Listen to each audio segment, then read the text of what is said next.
Alright, the last thing we're going to look at in this section is Heron's formula.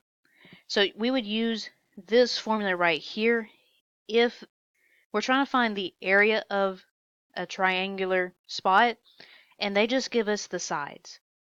So area would be the square root of this s right here is adding up all the sides and dividing by 2. And then taking that number times s minus a, one side, s minus b, another side, and s minus c, the last side that they give you. So like this one, a piece of property in downtown West Monroe is advertised for sale at $45 per square foot. If the lengths of the sides are right here, then what is the asking price for the lot?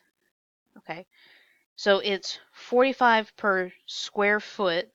So that's really talking about area. So I need to find the area of this triangular lot.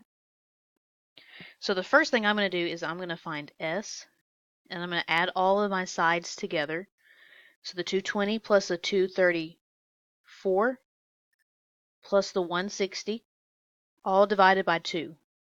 All right, now that's going to give me 307.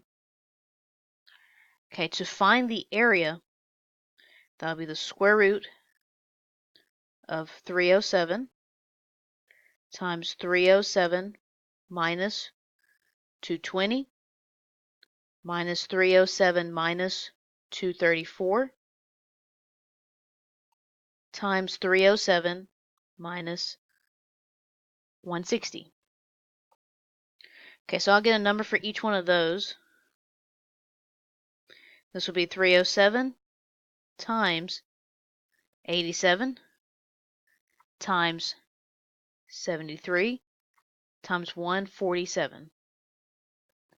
Okay, I'll find that number and then square root it. You should get 16,929.69 feet squared. So this is the area of that lot, and for every square foot, it's $45. So if we're trying to find the price of this, what we would do is take the area times the amount per square foot. So we'll take 16,929.69, multiply that times $45 per square foot, and that would give us $761,836 for that triangular lot. And that's it for this section.